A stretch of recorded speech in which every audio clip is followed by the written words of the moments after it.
रांची में भव्य रथ यात्रा में उमड़ा जन सैलाब। सीएम हेमंत सोरेन ने खींचा भगवान जगन्नाथ का रथ। झारखंड की राजधानी रांची में मुख्यमंत्री हेमंत सोरेन ने रविवार यानी 7 जुलाई को पत्नी कल्पना सोरेन और अपने एक बेटे के साथ रथ यात्रा में भाग लिया। रक्षाबंधन के बाद उन्होंने रथ भी खींचा। इससे पहले 3 बजे से ही विष्णु सहस्त्र नाम अर्चना शुरू हो गई। इसमें पुरुष और महिलाएं दोनों ने भाग लिया। रथ यात्रा में रांची के सांसद संजय सेठ, झारखंड प्रदेश कांग्रेस अध्यक्ष राजेश ठाकुर, हेमंत सोरेन की पत्नी और गांडे के विधायक कल्पना सोरेन, उनका एक बेटा कांग्रेस नेता सुबोध कांत सहाय, हटिया के विधायक नवीन जायसवाल भी रथ यात्रा में शामिल हुए। 5:11 पर रथ से सीढ़ी को हटा दिया गया। इसके बाद रक्षाबंधन हुआ और मुख्यमंत्री ने थोड़ी देर के लिए रथ खींचा। मुख्यमंत्री हेमंत सोरेन 11:30 बजे जगन्नाथपुर पहुंच गए और 5:10 पर पूजा अर्चना खत्म हुई। इसके बाद रथ में रक्षाबंधन हुआ और मुख्यमंत्री ने भगवान जगन्नाथ के रथ को खींचा। देवघर में 3 मंजिला पुरानी इमारत गिरी, 3 की मौत, 4 लोगों को बचाया गया। 8 घंटे चला एनडीआरएफ का रेस्क्यू ऑपरेशन। झारखंड के देवघर में रविवार सुबह एक बड़ा हादसा हो गया।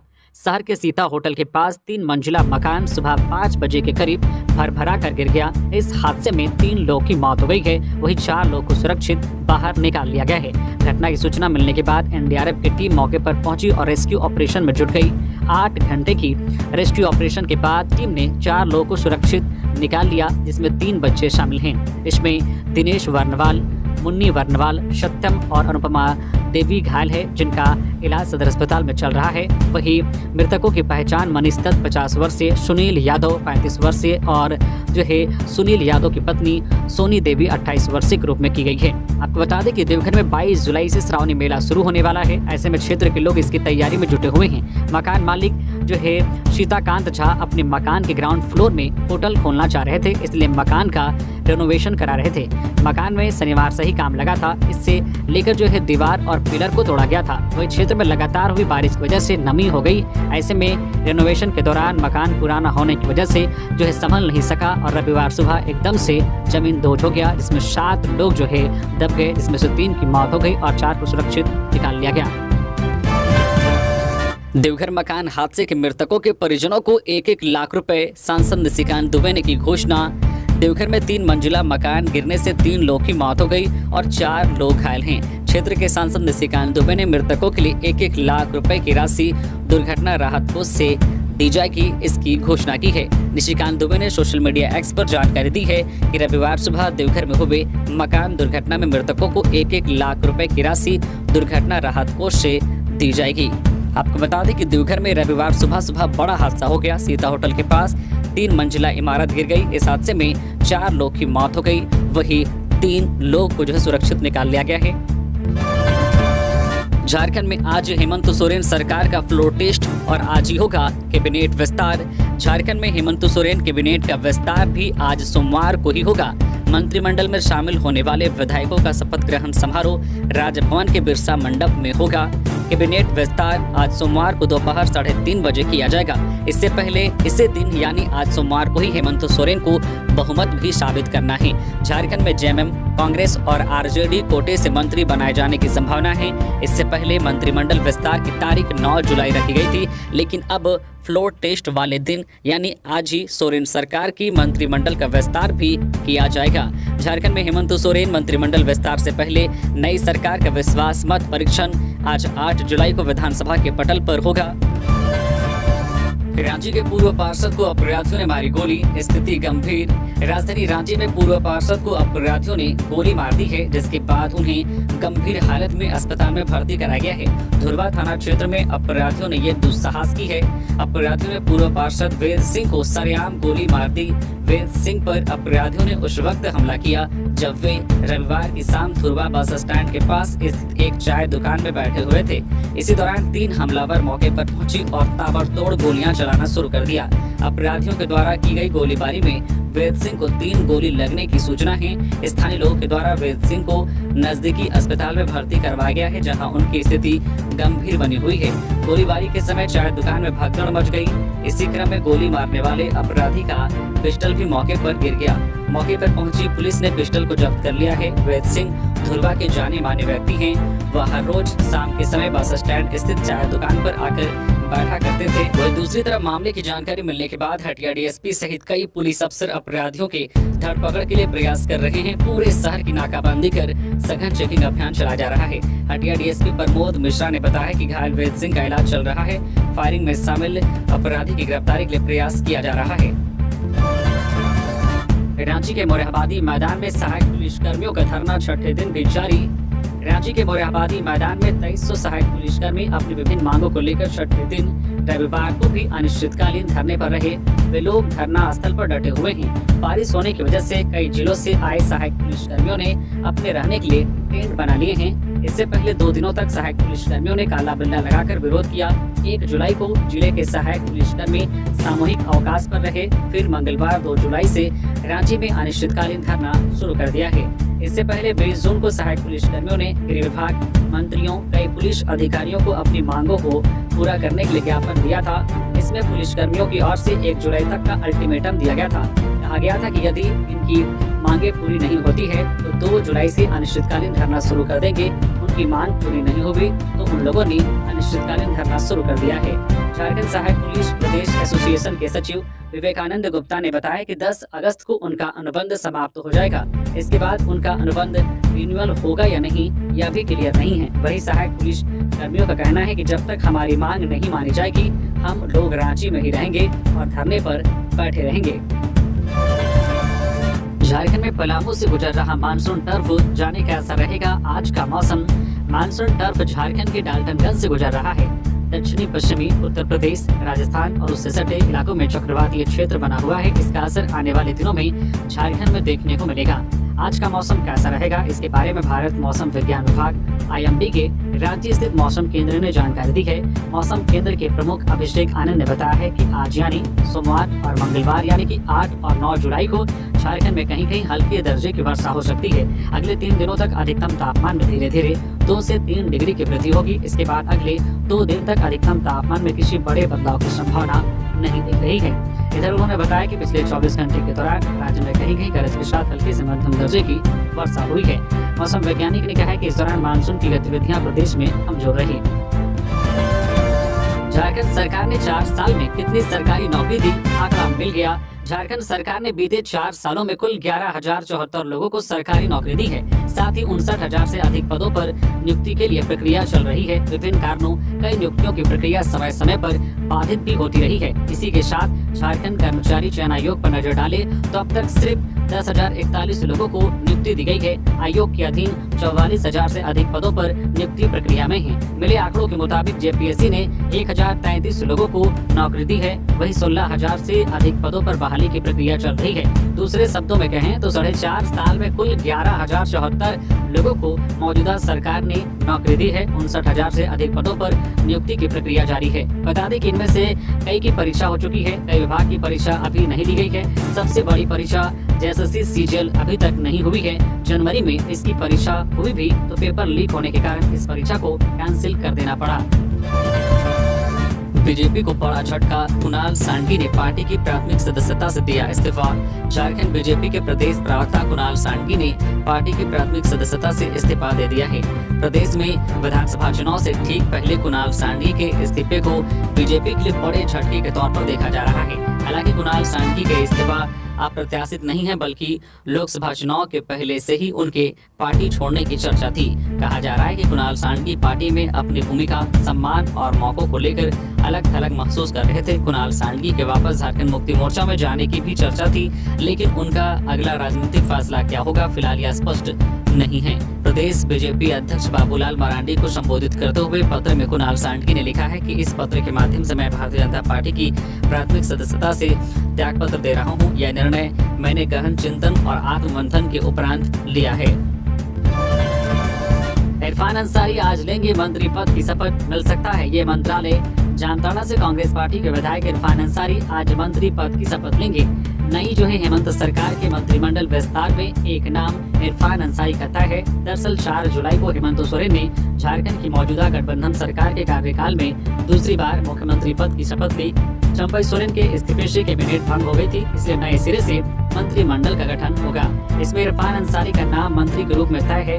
वह आज सोमवार को विधानसभा में बहुमत परीक्षण के बाद राजभवन में मंत्री पद की शपथ लेंगे। दरअसल टेंडर कमीशन घोटाला में आलमगीर आलम की गिरफ्तारी और फिर मंत्री पद से इस्तीफे के बाद कांग्रेस कोटे के 3 ही मंत्री रह गए थे। आलमगीर आलम की जगह नया मंत्री बनाया जाना था। अब अल्पसंख्यक समुदाय से इरफान अंसारी ही एकमात्र विधायक हैं, इसलिए उनका मंत्री बनना तय है। इसके अलावा भी कुछ नए चेहरे दिख सकते हैं। दुमका में तालाब में डूबने से 2 बालक की मौत, नहाने के दौरान हुआ हादसा, गांव में पसरा मातम। दुमका जिले के हंसडीहा थाना क्षेत्र के पगवारा पहाड़ के समीप रविवार की शाम तालाब में स्नान करने के दौरान डूबने से 2 बालकों की मौत हो गई है। मृतकों की पहचान पगवारा गांव निवासी चंद्रशेखर दास के पुत्र अंकित भारती उर्फ मिट्टू 12 वर्षीय और पगवारा गांव के ही अमरजीत दास के पुत्र आदित्य संजीत 12 वर्षीय के रूप में हुई है। दोनों बालक स्थानीय माउंट एसीसी स्कूल के छात्र थे। घटना के विषय में परिजनों से मिली जानकारी के अनुसार रविवार को छुट्टी होने की वजह से दोनों बालक घर पर थे। इसी बीच शाम में अन्य 2 मित्रों के साथ अंकित और आदित्य घूमने के लिए घर से निकले थे। इसी क्रम में सभी जो है पगवारा पहाड़ के नीचे स्थित तालाब के पास पहुंचे, जहां अंकित और आदित्य ने स्नान करने की इच्छा जताई और तालाब में उतर गए। इधर लगातार बारिश से तालाब में पानी लबालब भरा था। नहाने के दौरान बालकों को तालाब की गहराई का अंदाजा नहीं लग पाया और दोनों ही तालाब के गहरे पानी में डूबने लगे। इधर दोनों साथियों को डूबता देख अन्य 2 बालकों ने पास में चल रहे कंस्ट्रक्शन के कर्मियों से मदद की गुहार लगाई, लेकिन मदद के लिए कोई नहीं आया। इसके बाद दोनों बच्चे घर की तरफ भागे और परिजनों को घटना की जानकारी दी। जानकारी मिलने के बाद परिजन दौड़ते हुए तालाब पहुंचे और दोनों बच्चों को तालाब से निकालकर आनंद फानन में सामुदायिक स्वास्थ्य केंद्र सरैया हाट ले जाया गया, जहां चिकित्सकों ने जांच के बाद दोनों को मृत घोषित कर दिया। झारखंड उच्च न्यायालय के मुख्य न्यायाधीश ने बासुकीनाथ मंदिर में की पूजा अर्चना, सुरक्षा के दिखे पुख्ता इंतजाम। झारखंड उच्च न्यायालय के नवनियुक्त मुख्य न्यायाधीश डॉक्टर विद्युत रंजन सारंगी ने सपरिवार फौजदारी दरबार बाबा बासुकीनाथ धाम पहुंचकर पूजा अर्चना की। मुख्य न्यायाधीश डॉक्टर सारंगी के बासुकीनाथ धाम पहुंचने पर बासुकीनाथ धाम में विधि व्यवस्था पूरी तरह से चुस्त दुरुस्त नजर आई। इस दौरान दुमका के उपायुक्त दोड्डे पुलिस अधीक्षक पीताम्बर सिंह खेरवार, जरमुंडी के अनुमंडल पुलिस पदाधिकारी संतोष कुमार सहित अन्य पुलिस पदाधिकारी मंदिर परिसर में मौजूद रहे। पूजा आरती के बाद मुख्य न्यायाधीश ने वन विभाग के विश्राम गृह में अल्पाहार किया और फिर बाबा धाम के रास्ते रांची के लिए रवाना हो गए। अभ्यर्थियों के पास पीजीटी परीक्षा में हुए व्यापक भ्रष्टाचार के पुख्ता प्रमाण, अमर पावरी। झारखंड कर्मचारी चयन आयोग जेएसएससी पीजीटी परीक्षा में हुए धांधली के जांच की मांग एवं श्रेया डिजिटल, बोकारो एवं सीवा इंफोटेक परीक्षा केंद्र के सफल अभ्यर्थियों के जांच की मांग को लेकर राजभवन के समक्ष धरना दे रहे अभ्यर्थियों से रविवार को नेता प्रतिपक्ष अमर कुमार बावरी, रांची विधायक सीपी सिंह, कांके विधायक समरीलाल, राजमहल विधायक अनंत ओझा एवं गोड्डा विधायक अमित मंडल ने मुलाकात की। साथ ही उनके विषय को विस्तार से जाना। मौके पर नेता प्रतिपक्ष अमर कुमार बावरी ने कहा है कि जेएसएससी पीजीटी मामले में कई गड़बड़ियां सामने आई हैं। जिस तरह से अभ्यर्थियों ने अपने साथ हो रहे अन्याय के पुख्ता प्रमाण दिए हैं, उससे लगता है कि झारखंड सरकार ने सफल अभ्यर्थियों से पैसे लेकर नौकरी बेचने का काम किया है। सरकार को चाहिए कि जब सीबीआई पहले से ही नियुक्ति घोटाले मामले पर अपनी जांच कर रही है, तो इस मामले की जांच भी एक साथ करवा दे। बावरी ने कहा कि राज्य सरकार ने प्रतिवर्ष 5 लाख नौकरी देने का वादा किया था और नौकरी नहीं मिलने पर 5 से 10 हजार रुपए का भत्ता देने का वादा युवाओं से किया था, लेकिन नौकरी देना तो दूर, सरकार नौकरी को बेचने का काम कर रही है। बीजेपी के चुनावी घोषणा पत्र में होगी सहायक पुलिसकर्मियों की मांगे, अमर बावरी। नेता प्रतिपक्ष अमर बावरी के नेतृत्व में बीजेपी के कई विधायक सहायक पुलिसकर्मियों से मुलाकात करने रांची के बापू वाटिका पहुंचे। 3 जुलाई से सहायक पुलिसकर्मी आंदोलनरत हैं। इस मुलाकात के दौरान विधायकों ने सहायक पुलिसकर्मियों से उनकी मांगों को लेकर जानकारी ली, उनकी परेशानियों को जाना। इस दौरान अमर बावरी ने कहा कि सहायक पुलिसकर्मियों की मांग जायज है। बीते 7 साल से केवल 10,000 रुपए में काम करके घर चलाना बहुत मुश्किल है। बीजेपी इसे अपने घोषणा पत्र में रखने जा रही है। हमारी सरकार आते ही इसका हल निकाला जाएगा। इस मुलाकात के दौरान अमर बावरी के साथ रांची विधायक सीपी सिंह, कांके विधायक समरीलाल, गोड्डा विधायक अमित मंडल, राजमहल विधायक अनंत ओझा भी मौजूद थे। सहायक पुलिसकर्मियों से मिलने के बाद मीडिया से बात करते हुए अमर बावरी ने हेमंत सरकार पर जमकर हमला बोला। उन्होंने कहा कि जिस प्रकार हेमंत सरकार सहायक पुलिस की बहाली को बीजेपी का पाप बताती है, हम उन्हें बताना चाहते हैं कि 2014-19 के दौरान रघुवर सरकार ने 1 लाख लोगों को नौकरी देने का काम किया, लेकिन हेमंत सोरेन ने केवल लोगों को छला है। ना तो सरकार रोजगार दे पाई और ना ही बेरोजगारी भत्ता। रातू रोड में एलिवेटेड कॉरिडोर के नीचे बच्चों के लिए बनेगा प्लेग्राउंड। संजय सेठ। केंद्रीय रक्षा राज्य मंत्री संजय सेठ ने रविवार को रांची के रातू रोड में नवनिर्मित एलिवेटेड कॉरिडोर का निरीक्षण करते हुए कहा कि अधिकारियों से कहा कि कॉरिडोर के नीचे बच्चों के लिए प्लेग्राउंड बनाएं। निरीक्षण के दौरान रांची के विधायक सीपी सिंह सहित NHAI के सभी वरीय पदाधिकारी मौजूद रहे। मंत्री सेठ ने अधिकारियों से 15 नवंबर तक काम पूर्ण करने को कहा ताकि 15 नवंबर भगवान बिरसा मुंडा की जयंती पर झारखंड का पहला एलिवेटेड कॉरिडोर रांची की जनता को समर्पित किया जा सके। मंत्री सेठ ने कहा कि काम की गुणवत्ता में कोई समझौता नहीं किया जाएगा। प्रधानमंत्री नरेंद्र मोदी ने वर्ष 2025 को जनजातीय गौरव दिवस के रूप में मनाने का निर्णय लिया है। 15 नवंबर को भगवान बिरसा मुंडा की जयंती भी है। ऐसे महान विभूति की जयंती पर इस कॉरिडोर का उद्घाटन हो, इससे बड़ा सौभाग्य और क्या हो सकता है। संजय मेहता ने कहा, सहायक पुलिसकर्मियों की मांगों को स्वीकार कर सरकार दिया ये अल्टीमेटम। हजारीबाग लोकसभा से निर्दलीय प्रत्याशी रहे संजय मेहता ने कहा, सहायक पुलिसकर्मियों की मांगों को सरकार स्वीकार करे। उन्होंने अल्टीमेटम देते हुए कहा कि ऐसा नहीं होने पर और उग्र आंदोलन शुरू किया जाएगा। बता दें कि मेहता ने रविवार को रांची पहुंच आंदोलनरत सहायक पुलिसकर्मियों से मुलाकात की। उन्होंने धरना स्थल पर जमे प्रदर्शनकारियों से कुशलक्षेम जाना एवं उनके मुद्दों पर चर्चा की। JBKSS की ओर से उन्होंने सहायक पुलिसकर्मियों के आंदोलन को समर्थन देते हुए आखिरी वक्त तक उनके साथ खड़े होने का वादा किया। उन्होंने झारखंड सरकार का ध्यान इस ओर आकर्षित कराते हुए कहा है कि यह एक गंभीर विषय है। जहां आप या आपके अधिकारी नहीं पहुंच पा रहे हैं, वहां इन बहादुर जवानों ने अपनी सेवा दी है। नक्सल प्रभावित क्षेत्रों में इनका योगदान अहम है। ऐसे में इनका मानदेय मात्र 10,000 रुपए होना आश्चर्य की बात है। उन्होंने आंदोलनरत पुलिसकर्मियों की मुख्य मांग आरक्षी संवर्ग में समायोजन का समर्थन करते हुए कहा कि यदि सहायक पुलिसकर्मियों की मांगों को नहीं माना जाता है तो पूरे झारखंड से सैकड़ों युवा इस आंदोलन में भाग लेंगे। नाले में मिला भाई बहन का शव, जहर देकर हत्या की आशंका। मां और 10 माह का बच्चा लापता। गिरिडीह में रविवार की सुबह एक साथ भाई बहन का शव नाले से बरामद हुआ है। शव बरामद होने के बाद इलाके में सनसनी फैल गई। यह पूरा मामला पीरटांड थाना क्षेत्र से जुड़ा हुआ है। मृतक की पहचान बिशनपुर पंचायत के धाबाटांड निवासी सुखलाल सोरेन की 10 वर्षीय पुत्री राधिका कुमारी और 7 वर्षीय पुत्र सचिन सोरेन के रूप में हुई है। ग्रामीणों के अनुसार दोनों मृत बच्चों की मां और उसका 10 माह का भाई भी लापता है। पुलिस दोनों की तलाश कर रही है। वही घटना की सूचना मिलने पर पीरटांड थाना पुलिस मौके पर पहुंची और दोनों के शव को जब्त कर लिया। इधर मृतक के मामा महावीर हांसदा का कहना है कि उसकी बहन और बहनोई के बीच मामूली बात को लेकर विवाद हुआ था। इसी विवाद में शुक्रवार की रात उसकी बहन बच्चों को लेकर चली गई थी। इसी बीच शनिवार की देर शाम 2 बच्चों का शव नाले में मिला, जबकि उसकी बहन और एक भांजा अभी भी लापता है। इधर पुलिस पूरे मामले की जांच कर रही है। दिउड़ी मंदिर में भी मना धोनी का बर्थडे। प्रशंसकों ने काटा केक। गर्भगृह में माही की तस्वीर रख की पूजा। रांची के बुंडू में ऐतिहासिक दिउड़ी माता मंदिर में क्रिकेट फैंस ने धोनी का जन्मदिन मनाया। मंदिर परिसर में ही प्रशंसकों ने धोनी की तस्वीर के सामने केक काटा, पटाखे जलाए और एक दूसरे का मुंह मीठा कराकर जश्न मनाया। इन प्रशंसकों में महिलाओं की भी अच्छी खासी तादाद थी। मंदिर के गर्भगृह में भी धोनी के लिए खास पूजा की गई। प्रशंसकों ने पुजारी की मौजूदगी में पूरी विधि विधान के साथ पूजा की और धोनी की सलामती की कामना की। प्रशंसकों ने धोनी के लिए लंबी आयु का भी वरदान मांगा। गढ़वा विधायक मिथिलेश ठाकुर ने परिवार संग भगवान जगन्नाथ मंदिर में की पूजा अर्चना। रांची के ऐतिहासिक जगन्नाथपुर मंदिर में गढ़वा के विधायक सह पेयजल एवं स्वच्छता व उत्पाद एवं मद्य निषेध विभाग मंत्री मिथिलेश कुमार ठाकुर ने अपने पूरे परिवार के साथ भगवान जगन्नाथ के दरबार पहुंचकर मत्था टेका। मिथिलेश ठाकुर ने अपने परिवार के साथ पहुंचकर पूजा अर्चना की। ठाकुर ने समाज के साथ राज्य और देश की सुख शांति और समृद्धि के लिए प्रार्थना की।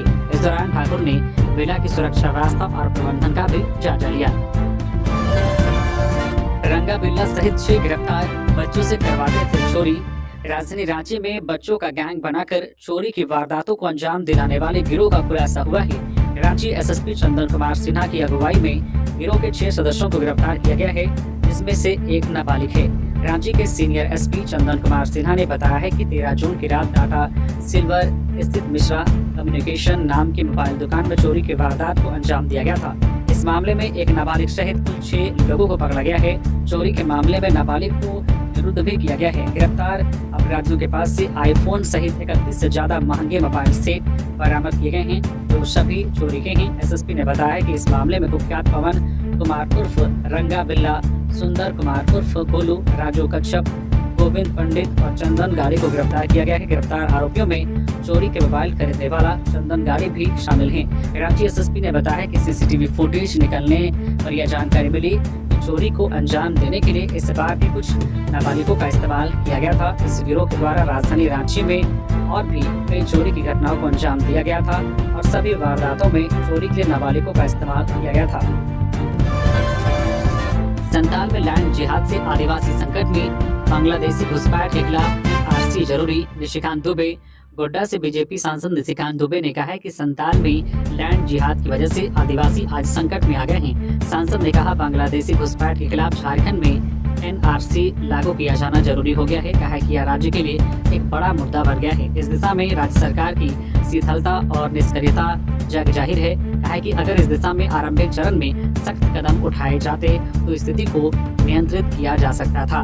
बीजेपी सांसद निशिकांत दुबे ने आगे कहा कि बांग्लादेशी घुसपैठिए एक बड़ा मुद्दा बन गए हैं। इस कारण से आदिवासियों की जनसंख्या घट रही है। सांसद ने कहा कि जनसंख्या 36% से घटकर 26% हो गई है। आदिवासियों की बात करने वाले हेमंत सोरेन को आदिवासियों की कोई चिंता नहीं है। मैं झारखंड हाईकोर्ट का शुक्रगुजार हूँ। उन्होंने इस पर स्वतः संज्ञान लिया है और सरकार से पूछा है। निशिकांत ने कहा है कि मुझे लगता है कि जल्द ही झारखंड में भी एनआरसी लागू हो जाएगा। इसके बाद हम यहाँ से सभी बांग्लादेशी घुसपैठियों को वापस भेज देंगे। अनुबंध कर्मियों की मांग पूरी नहीं हुई तो 20 जुलाई से आंदोलन। झारखंड राज्य अनुबंध कर्मचारी महासंघ झारखंड की केंद्रीय समिति की बैठक प्रेस क्लब रांची में विक्रांत ज्योति की अध्यक्षता में हुई। इस बैठक का संचालन सुनील कुमार पांडे, केंद्रीय संयुक्त सचिव ने किया। इस बैठक में उपस्थित विभिन्न विभागों के संविदा कर्मियों ने एक स्वर में कहा कि वर्तमान सरकार विगत 5 वर्षों के कार्यकाल में संविदा संवाद में दिए गए मुख्यमंत्री हेमंत सोरेन के वक्तव्यों का अनुपालन नहीं हो सका। इसके कारण राज्य के 45 से अधिक छोटे बड़े संगठनों के 6 लाख संविदा कर्मियों के 60 लाख पारिवारिक वोट बैंक नाराज हैं। महासंघ ने स्पष्ट कहा है कि मांग पूरी नहीं हुई तो आगामी 20 जुलाई 2024 से आर पार की लड़ाई लड़ी जाएगी। इसकी सूचना जल्द जारी की जाएगी।